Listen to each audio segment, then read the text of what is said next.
75 years, that was the median estimate. 75 years until the Cathar Armada arrived to scour the Sol system from their star charts. For 3/4 of a century, humanity lived under a sword of Damocles forged in a distant star forge. It was an era of unprecedented unity and feverish progress. Guided by the begrudging expertise of Commander Xyler and his marooned crew, humanity didn't just rebuild, it reinvented itself.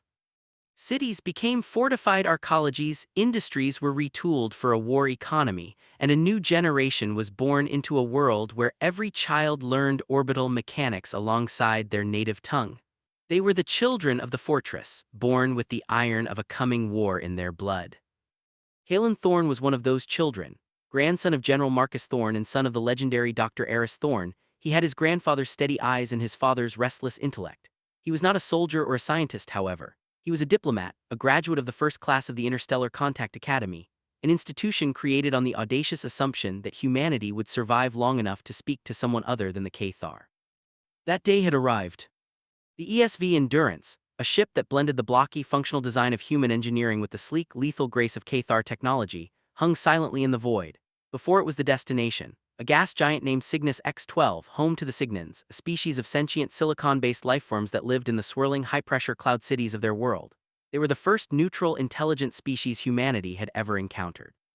The meeting was a tentative first step, a chance to acquire allies or at least not make new enemies before the Armada arrived. "They're hailing us," the ship's Cathar-human hybrid AI announced, its voice a calm synthesis of two worlds. "The Cygnan delegation is ready to receive you, Ambassador Thorne." Kalen took a deep breath, the recycled air tasting of ozone and anticipation. "On my way." The room where the meeting took place was a marvel of Cygnan engineering, a stabilized pocket of atmosphere within the gas giant's violent storms, contained by shimmering, semi-permeable energy fields. The Cygnans themselves were breathtaking.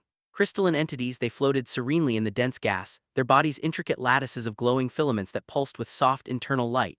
Communication was telepathic, translated instantly by the implant behind Kalen's ear.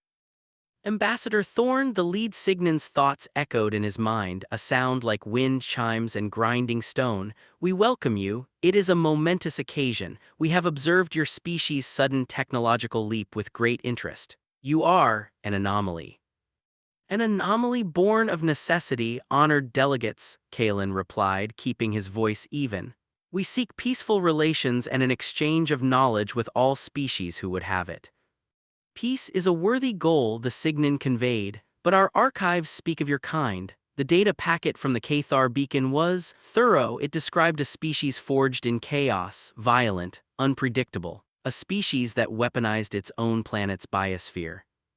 "The ghost of the past reaching across the decades. We defended our home," Kalen stated simply, "as any species would." "But you did not just defend, you assimilated. Your technology now bears the mark of your conquerors, you carry their knowledge. You are, to the galaxy, the inheritors of the Cathar's legacy, yet you possess the ferocity of a Deathworlder. This makes you concerning." The negotiation was a delicate dance. The Cygnans were logical, cautious, and deeply distrustful of organic life's chaotic passions. They saw humanity's rapid evolution not as a triumph but as a dangerous mutation. The talks stalled. The Cygnans could not in good conscience ally themselves with such a volatile species. The crisis came unexpectedly. A solar flare larger than any predicted erupted from the system's star. The Endurance, shielded by Cathar technology, weathered it easily. The Cygnans' cloud city was not so fortunate. The flare destabilized their containment fields. Alarms, a cascade of discordant chimes, echoed through the chamber. The beautiful, serene beings began to flicker, their crystalline forms showing signs of stress fractures. "The harmonic resonance is failing," the lead Cygnan projected, its thoughts now sharp with panic. "Our structures will decohere, we must evacuate." Their evacuation was a slow, orderly process. Too slow. Kalen watched as one of the containment fields began to buckle, the immense pressure of the gas giant's atmosphere threatening to crush the chamber. A young Cygnan, smaller than the others, was trapped, its crystalline form caught in a collapsing energy matrix.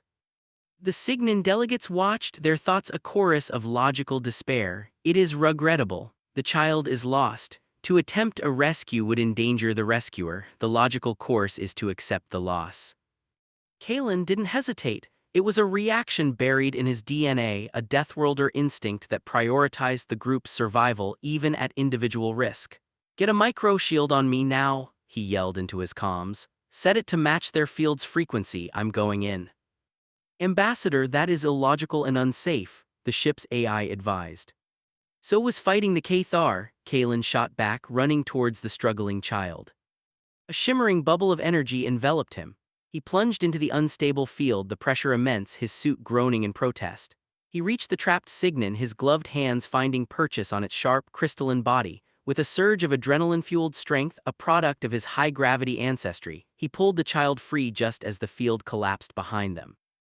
He stumbled back into the main chamber, setting the trembling Signon down.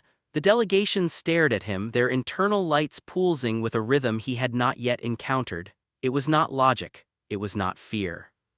"You risked decoherence for a single, non-essential unit," the lead Signon projected, its thoughts slow and layered with confusion. Why? It was not a logical action. Kalen looked from the rescued child back to the delegation.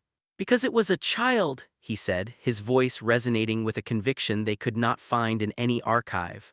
"On my world, we have a saying, we leave no one behind. It may not be logical, but it's who we are." In that moment, the Signons understood something the Cathar data packet could never convey. They had seen humanity's ferocity, its chaotic adaptability, but now they had seen its soul.